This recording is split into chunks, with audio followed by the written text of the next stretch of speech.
महात्मा उपासक डॉक्टर सोहनराज तातेड़ पुनरुत्थान और आत्मविज्ञान के बाद अब ला रहे हैं सनातन सत्य, जैसी दृष्टि वैसी सृष्टि, कुदरत, कुदरती रचना एवं कुदरत के कानून से शाश्वत सुख की प्राप्ति। लॉग इन करें www.drsohanrajtater.com, YouTube channel doctor Sohanraj Tated, play store से डाउनलोड करें mobile app doctor Sohanraj Tated.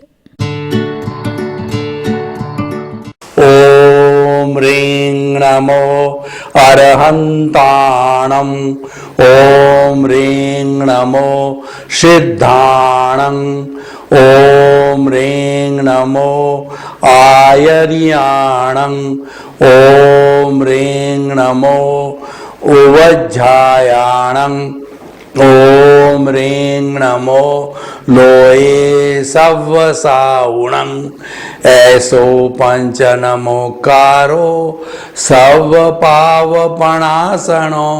मंगलाणं च सव्वे सिंह पडमं हवै मंगलं, पडमं हवै मंगलं। ओम नमो भगवते वासुदेवाय नमः। ओम नमः शिवाय। जय सच्चिदानंद। भाई और बहनों, मातृशक्ति को नमन। आज का हमारा बहुत सुंदर विषय चरित्र निर्माण, कैरेक्टर फॉर्मेशन। चरित्र के लिए कहा गया है कि if wealth is lost nothing is lost, if health is lost something is lost, if character is lost everything is lost. हमारी भारतीय संस्कृति चरित्र प्रधान संस्कृति है। चरित्र को सबसे ज्यादा बड़ा ऊंचा स्थान दिया गया है और चरित्रवान व्यक्ति ही पूजनीय, अनुकरणीय, वंदनीय, स्तुत्य होते हैं। ये हमारी संस्कृति की देन है। इसीलिए हमेशा से हमारी भारतीय संस्कृति में चरित्र को ऊंचा मानते हुए उसके निर्माण पर बहुत ध्यान देने की बात कही गई, जो आज हमारा विषय है। देखिए, मैं आपको 40-50 साल पहले ले जाता हूं तो पुराने समय के अंदर हम एक व्रत की बात करते हैं कि एक केंद्र से एक ही व्रत खींचा जाता है।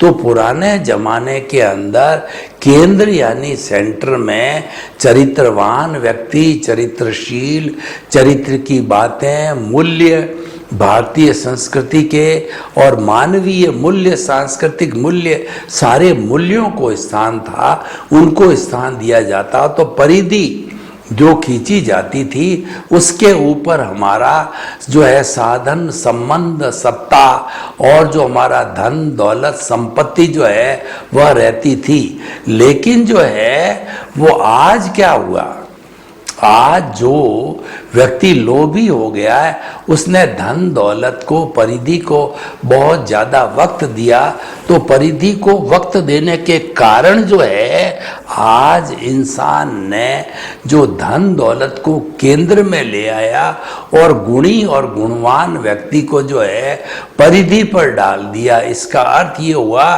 कि पैसा प्रधान हो गया, धन दौलत प्रधान हो गई और समाज में ये मापदंड बन गया कि एन केन प्रकारेण पैसा कमाओ और अपना सोशल स्टेटस बढ़ाओ। इसीलिए आज ये नहीं देखा जाता है कि व्यक्ति पैसा कैसे कमा रहा है। फाउल और जो फेयर और फाउल मीन्स से जो भी कमा रहा है, जिसके पास पैसा है वो बड़ा है।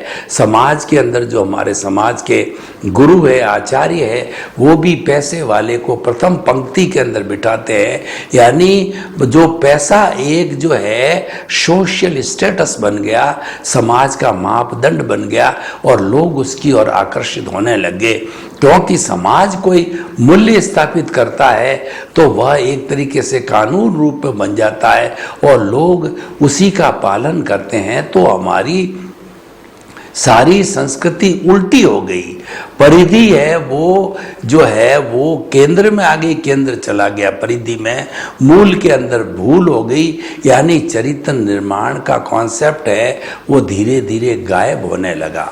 हम आपको जो है पुरानी हमारी जो शिक्षण व्यवस्था है, शिक्षा किस लिए दी जाती है? शिक्षा is a methodology which makes the man civilized, which makes the man with character, makes the man with values.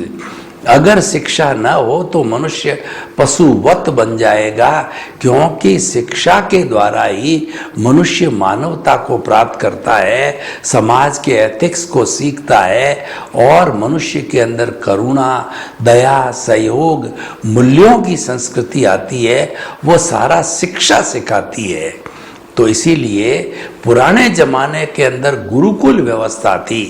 जो राजा दशरथ के चारों पुत्र राम, भरत, शत्रुघ्न और जो लक्ष्मण, चारों ने जो है वाल्मीकि जी के आश्रम के अंदर शिक्षा प्राप्त की थी और गुरु जी से सारा जो है वह शिक्षण प्रशिक्षण लिया था और वो मूल्यों की संस्कृति को सीखा था कि जीवन में मानवीय, सांस्कृतिक, आध्यात्मिक क्या क्या मूल्य होते हैं। उन सब को उन्होंने शिक्षण प्रशिक्षण लेके चरित्र का निर्माण किया।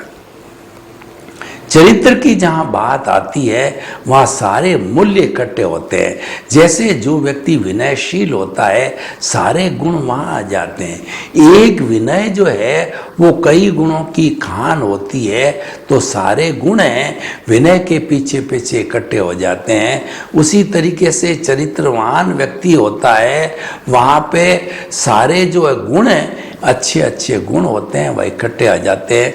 चरित्रवान व्यक्ति किसी के साथ धोखा नहीं करेगा, किसी को दुख नहीं देगा, किसी को कष्ट नहीं पहुंचाएगा।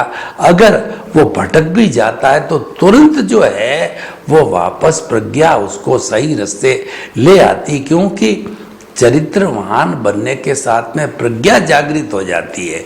चरित्रवान वही बन सकता है जो कि कर्ता भाव से आत्मपद पर आ गया, जिसने ज्ञान को प्राप्त किया, जिसने ज्ञान के द्वारा अज्ञान का नाश किया और वो विज्ञान को प्राप्त करना चाहता है।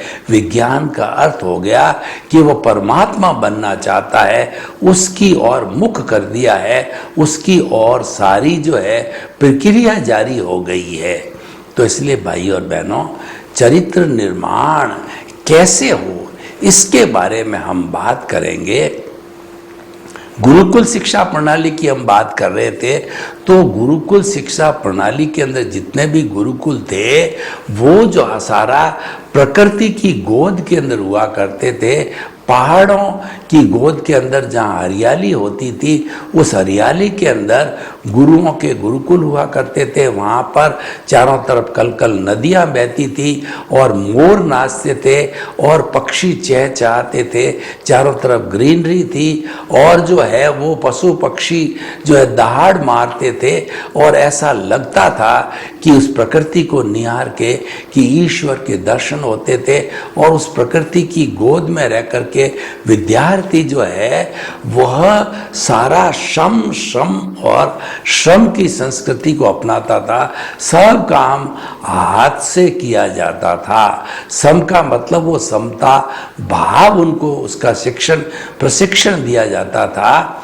समता भाव का मतलब होता है एडजस्ट एवरीवेयर। जैसी भी आपको स्थिति मिले, कम मिले, ज़्यादा मिले, थोड़ा मिले, अधिक मिले, और चाहे जो है आपके सुख हो, दुख हो, तिरस्कार हो, और आपको जो है तिरस्कार के साथ साथ में आपका सम्मान हो, जैसी भी स्थिति हो, हर स्थिति में अपने आप को एडजस्ट करना क्षमता का भाव होता है। क्षम का अर्थ होता है क्रोध, अहंकार, माया, लोभ, जो आपके फुफकारते हुए नाग है, जो आपके नेगेटिव जो है थॉट्स है, उसको जो है समता की साधना करना और उसको जो है नियंत्रण में रखना। इनको बाहर प्रकट नहीं होने देना, बढ़ने नहीं देना, इनकी सत्ता जितनी भी उसको वहीं पे रोक के रखना। पूर्ण तो समाप्त नहीं होती है, पूर्ण तो समाप्त वीतराग और केवल ज्ञानी बनने के बाद होती है, लेकिन नियंत्रण में रखना जो है यह सिखाया जाता है। और श्रम का अर्थ होता है कि फिजिकल जो है व्यक्ति को वर्क करना, सारा काम हाथ से करना, चाहे जो भोजन बनाने का हो, भिक्षा मांगने का हो, लकड़ियां लाने का हो, भोजन पकाने का हो, सब काम अपने हाथ से, कपड़े धोना वगैरह है। दूसरा सफाई करना, झाड़ू निकालना, सब काम जो विद्यार्थी को अपने हाथ से करना होता था। कोई सर्वेंट प्रथा नहीं थी, और जब हाथ से करता था तब व्यक्ति श्रमशील होता था, वो हुनर को सीखता था और उसमें अहंकार का विसर्जन होता था। ये चरित्र के गुण है गुरुकुल प्रणाली में ऑटोमेटिकली शिक्षा के साथ शिक्षण प्रशिक्षण के से आते थे, लेकिन आजकल हमको सिखाने पड़ते हैं क्योंकि वो सिस्टम अब रहा नहीं है। अब जो वर्तमान की जो शिक्षा प्रणाली है वह विज्ञान से ओतप्रोत है, विज्ञान का बहुत सहारा लिया जाता है, चाहे इंटरनेट हो, चाहे आपका मोबाइल हो, सोशल मीडिया हो, और आपका जो है लैपटॉप वगैरह, कंप्यूटर वगैरह, उन साधनों का उपयोग किया जाता है। ये साधन है, व्यक्ति से बहुत कम व्यक्तिगत जो है श्रम होता है, शारीरिक श्रम जो है वो बहुत कम होता है, तो इनका सहारा लिया जाता है। इसीलिए व्यक्ति जो है आजकल धीरे धीरे जड़वत बनता जा रहा है, और जड़वत व्यक्ति चरित्र हनन के में चला जाता है। तो आज हमें चरित्र निर्माण की शिक्षा देनी पड़ती है, और चरित्र जो है व्यक्ति का बहुत गिर गया है। तो अब हम चरित्र निर्माण की बात करते हैं। चरित्र निर्माण होता है वो बचपन में सबसे ज़्यादा होता है, और कहा जाता है माँ बच्चे की प्रथम पाठशाला है। माँ अपनी जो है बच्चे को तुतली तुतली भाषा में मदर टंग सिखाती है और उनको शिक्षा देती है। वो संस्कार जीवन भर तक रहते हैं। उसके बाद में पिता होता है, वो उसको सक्षम बनाता है, उसको जीविको उपार्जन के लिए लायक करता है, शक्तिशाली बनाता है, वह उसको संस्कार देता है। और जब बच्चा जो है स्कूल में जाने लग जाता है तो उसको टीचर होता है, अध्यापक होता है, गुरु होता है, वो शिक्षण प्रशिक्षण देकर के उसको पारंगत करता है। और इस तरीके से बच्चा जब 25 साल की उम्र तक पूरी शिक्षा ग्रहण कर लेता है तो वो सभी तरीके से पारंगत हो जाता है, ताकि कि चरित्रवान हो जाता है, ताकि कि जब वो 26 से 50 साल की उम्र में गृहस्थ धर्म में रहे, गृहस्थ का पालन करे, तब एक अच्छा पिता, अच्छा पुत्र और अच्छा बेटा बन करके वह जो है सबका निर्वाह करे। तो ये चरित्र का निर्माण बचपन में बहुत अच्छा होता है। और वैसे भी 10 साल की उम्र होती है, उस वक्त में हमारी ग्लैंड्स होती है वो फास्ट एक्शन में आ जाती है, और हमारी जो कहना चाहिए ज्ञान की जो कोशिकाएं होती है वो भी पूरी समृद्ध हो जाती है। यानी उस अवस्था के अंदर 10-15 साल की अवस्था में याद किया जाता है, वो जल्दी याद हो जाता है। जो शिक्षण प्रशिक्षण लिया जाता है वह व्यक्ति जल्दी सीख जाता है, क्योंकि वो ग्रोथ का समय होता है। अवचेतन मन है उस समय पर जो है फास्ट स्पीड से काम करता है, उसकी गति बहुत ज़्यादा तेज हो जाती है। फिर ज्यों ज्यों उम्र बढ़ती है त्यों त्यों अवचेतन मन है वो धीरे धीरे कमज़ोर होने लगता है। तेजस शरीर तो ये 10-15 साल की उम्र चरित्र निर्माण में बहुत अच्छी जो है काम करती है। और ऐसा कहा जाता है कि बच्चा एक जो है खाली स्लेट की तरह होता है। खाली स्लेट पे हम जो भी अच्छा या बुरा अक्षर लिखेंगे वैसे अनुसार वो बच्चा ढल जाता है। यानी बच्चे को अच्छा बनाना हो तो खाली स्लेट पर जो है वो अच्छी बात लिखो, बच्चे को अच्छे संस्कार दो तो वैसा बन जाता है। बुरे दोगे तो बचपन में बुरा हो जाता है। और जो है वो इस उम्र के अंदर वह माता पिता की बहुत ज़्यादा कॉपी करता है। माता पिता में प्रेम से रहते हैं, उसूलों के साथ में रहते हैं और अपना प्राकृतिक जीवन जीते हैं, सम शम और श्रम की जो है नीति का पालन करते हैं, तो वो सारे संस्कार बच्चे में आ जाते हैं। वह भी श्रमशील होता है, समता के भाव रखता है तथा अपने कषायों को शांत रखता है, कषायों को कंट्रोल में रखना सीख जाता है। तो माता पिता के जीवन से, गुरु के जीवन से बहुत सीखता है, क्योंकि गुरु और माता पिता जीवंत होते हैं। हम कोई भी चीज़ सीखते हैं और जीवंत वस्तुओं से सीखते हैं। हम जड़ से कोई चीज़ सीख नहीं सकते हैं, क्योंकि उसके अंदर तो आदान प्रदान की प्रक्रिया होती नहीं है, वो तो जड़वत होता है। उसके अंदर तो न सुख दुख की अनुभूति होती है और न ही जो है वो किसी तरह की फीलिंग करता है, कोई भी इंटरेक्शन करता है। जो जीवित प्राणी होता है वही अपने अपने हिसाब से इंटरेक्शन करता है। और मनुष्य जो है जब आपस में वार्तालाप करते हैं तो कई अच्छी बातों का विनय जो है हमारे भीतर जो है प्रादुर्भाव होता है, हम सीखते हैं और वही चरित्र निर्माण के काम आती है। और बच्चा जब समाज के अंदर रहता है, समाज में उठता बैठता है, तो समाज के एथिक्स और उसूल है उसकी तरफ ध्यान जाता है। उसको जो स्कूल में सिखाया जाता है, think positive, do positive, be positive, तो विधायक भावों वाला होता है। उसको घर में भी समझाया जाता है, स्कूल में भी सिखाया जाता है कि honesty is the best policy. तो हमेशा जब कभी भी वो बड़ा जो अर्थ का उपार्जन करने लग जाता है, तो अपने प्रतिष्ठान के अंदर वो नैतिकता की देवी को बिठा देता है, ऑनेस्टी देवी को बिठा देता है, क्योंकि वो संस्कार उसको बचपन से लिए। और बचपन में अगर उसको कुसंस्कार मिले हों, कई बार क्या होता है कि जो छोटा बच्चा होता है उसकी माँ गुजर जाती है, कई बार पिता जल्दी गुजर जाते हैं, तो उस पर बहुत लायबिलिटी आ जाती है, उसकी पेट भराई भी नहीं होती, उसका पालन पोषण करने वाला भी नहीं होता है। तो वह जो है कुछ गलत लोगों के हाथ में चला जाता है, किसी होटल वालों के हाथ चला जाता, तो बर्तन सफाई में चला जाता है, किसी आतंकवादियों के हाथ में चला जाता है, तो वह उसका दुरुपयोग करके उसको बुरा इंसान बना देते हैं। मैं आपको बुराई और भलाई की जो है एक कहानी सुनाता हूँ कि एक जो है तोती थी, उसके 2 तोते बच्चे थे, दोनों जुड़वा थे, थोड़े समय का ही उसमें अंतर था। तो दोनों जुड़वा बच्चे जो क्या हुआ कि जब उड़ने के लिए लायक हुए, जब तोती ने उसको जो है वो उड़ना सिखाया, उड़ना सीखते सीखते वो पारंगत हो गए, तो दोनों तोते उड़ गए, यानी वह खो गए। तो खोने के बाद में एक तोता जो है किसी संत पुरुष के हाथ में चला गया, तो संत पुरुष ने उसको पिंजरे में बंद कर दिया, उसको शिक्षण प्रशिक्षण दिया, उसका चरित्र निर्माण किया कि बोलो राम राम, बोलो वेलकम, बोलो कि कहो कि आपका भला हो, और जो है अभिवादन करो। तो इस तरीके की अच्छी अच्छी बातें, चरित्र निर्माण की बातें उस तोते को बताई गई। तो उस जो है संत के आश्रम में जो कोई भी श्रद्धालु या भक्त आता तो बोलता राम राम, अभिवादन, वेलकम, आइए, पधारिए और जो है ज्ञान हासिल कीजिए, ऐसा मीठा मीठा बोलता वो चरित्र निर्माण हो जाता उसको।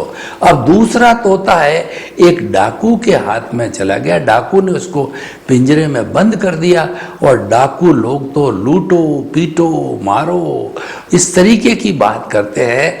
तो उस बच्चे का भी, उस तोते का भी जो है वो गलत चरित्र निर्माण हुआ। वो धीरे धीरे सीख गया कि लूटो, पकड़ो, काटो, पीटो, सारा धन लूट लो। तो वो गलत दिशा में उसका चरित्र निर्माण हुआ।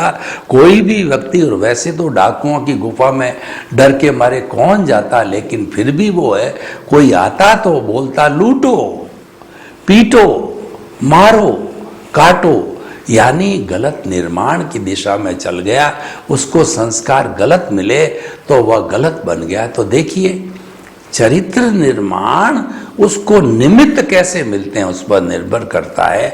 और निमित्त का मिलना वो हमारे पूर्व भाव के संस्कारों के आधार पर होता है, हमारे उदय और प्रारब्ध के भी आधार पर होता है कि हम किसके घर जन्म लेंगे और हमको कैसे माता पिता मिलेंगे, कैसे हमको मित्र मिलेंगे, कैसे गुरु मिलेंगे, कैसा शिक्षण होगा, प्रशिक्षण होगा, उसके अनुरूप हमारा अच्छा या बुरा चरित्र का निर्माण होता है।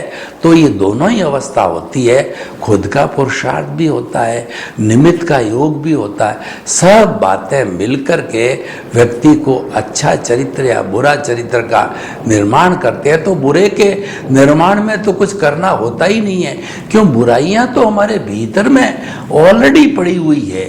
हमारे भीतर क्रोध, अहंकार, माया, लोभ रूपी ये कार्बन शरीर है, ये तो जन्म जन्मांतर से पड़ा हुआ है और यही सब कुछ कराने वाला है।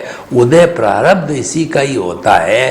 तो ये तो अपने अपने हिसाब से जो है उदय होता रहता है, लेकिन हमको अच्छा बनने के लिए हमारा ये उदय प्रभाव भी काम करता है और हमको जो है वो रियल पुरुषार्थ भी करना चाहिए। देखिए कि चरित्र निर्माण का अर्थ क्या हो गया। एक तो आप पूर्व जन्म से जो है जैसा जैसा कर्म करके आए हो उसका भुगतान इस शरीर से होता है। ये शरीर पिछले जन्म के कर्म के भुगतान के लिए मिला है, वो हमारा व्यवहार जगत है। और मन वचन काया उससे जुड़ी हुई हर अवस्था मात्र कुदरती रचना है और वो व्यवस्थित है। व्यवस्थित का मतलब है कि मेरा ये एक एक सांस है वो कुदरत के ताबे है, कुदरत के अधीन है। मेरी कोई स्वतंत्रता भी अतिरिक्त सांस लेने की नहीं है। मैं कुदरत को समर्पित हूं। तो कुदरत चाहेगी जैसा होगा, तो उसके अंदर मैं कुछ नया कुछ नहीं कर सकता। नो करेक्शन एट ऑल, कोई करेक्शन नहीं दे सकता।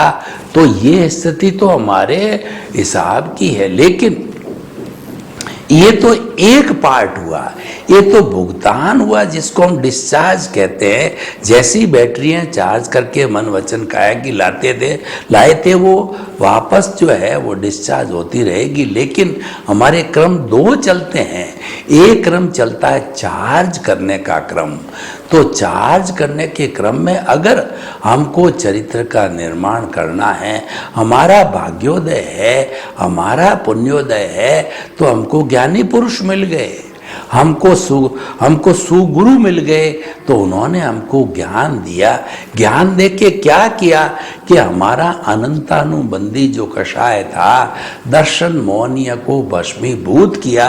उनकी कृपा से हमारे पर करुणा करके हमारे पुण्योदय के मध्य नजर उन्होंने वो भस्मीभूत जहर की थैली को फेंक करके और हमको कर्ता पद से आत्म पद पर बिठा दिया।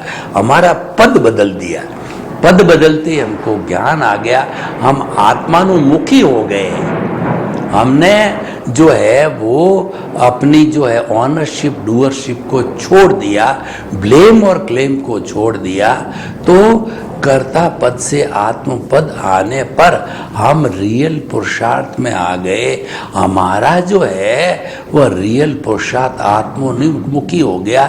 यानी कुदरत के कारावास से कहिए या कुदरत के कंट्रोल से कहिए, हम बाहर आ गए। क्योंकि चेतना के जगत पर जड़ का या कुदरत का कोई कानून लागू नहीं होता, कानून नहीं चलते हैं। चेतना का अपना कानून होता है। चेतना जो है अपने हिसाब से जो है वो रूलिंग करती है। तो उसके ताबे आ गए। इसका अर्थ हुआ हम ज्ञाता दृष्टा बन गए। जो कुछ भी हमारा उदय प्रारब्ध चल रहा है उसको हम चलते रहते देखते हैं। हम उसके ज्ञाता दृष्टा बन जाते हैं। हम उसके साथ तन्मयाकार नहीं होते, उसके साथ मध्यस्थ रह जाते हैं। और हम जो है अपना मुख्य उद्देश्य है जिसको कि हम पुरुषार्थ बोलते हैं, रियल पुरुषार्थ करते हैं, वो हमारा जीवन भर चलता रहता। वो क्या है?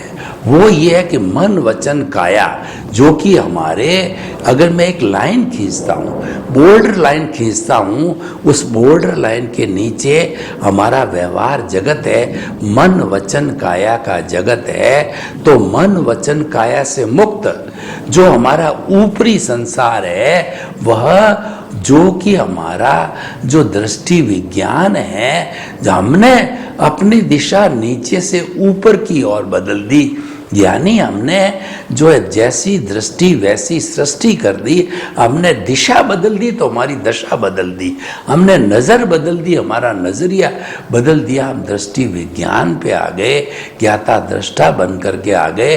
तो हमने क्या पुरुषार्थ चालू किया, क्या चरित्र निर्माण चालू किया कि मन वचन काया जो कि इस बॉर्डर लाइन के नीचे अपना काम कर रहे हैं, इनसे मुक्त, ऐसा मैं शुद्ध आत्मा हूं। यानी ये अपना काम कर रहे, मैं अलग हूं, ये अलग है। बॉर्डर लाइन पे हमने भेद विज्ञान का शिक्षण लिया, प्रशिक्षण लिया कि मन वचन काया ये नाशवान है, ये अवस्थाएं हैं और कोई भी अवस्था स्थायी नहीं होती है। वह अवस्था तो आती है और जाती है, तो यह भी चला जाएगा। हर संजोग के साथ वियोग जुड़ा हुआ है, तो यह भी चली जाती, आती है, जाती है, आती है, जाती है, भुगतान होता रहता है, जो बैटरियां डिस्चार्ज होती रहती है। लेकिन मैं तो इन सबसे परे अनादि अनंत काल से एक सा ही रूप के अंदर मैं तो अनंत ज्ञान, अनंत दर्शन, अनंत शक्ति और अनंत सुख का धाम हूँ मैं तो। और वो मैं तो हर वक्त आनंद में रहता हूँ, मैं तो ज्ञाता दृष्टा हूँ और मैं तो केवल जानने वाला, देखने वाला हूँ। क्या जान रहा हूँ, देख रहा हूँ, जो नीचे मेरे चल रहा है। मन वचन काया की हर प्रवृत्ति को जानता हूँ, देखता हूँ, उसके साथ तन्मयाकार नहीं होता हूँ, क्योंकि वो तो अपने हिसाब से चल रही है, वो ऑटो मोड से चल रही है।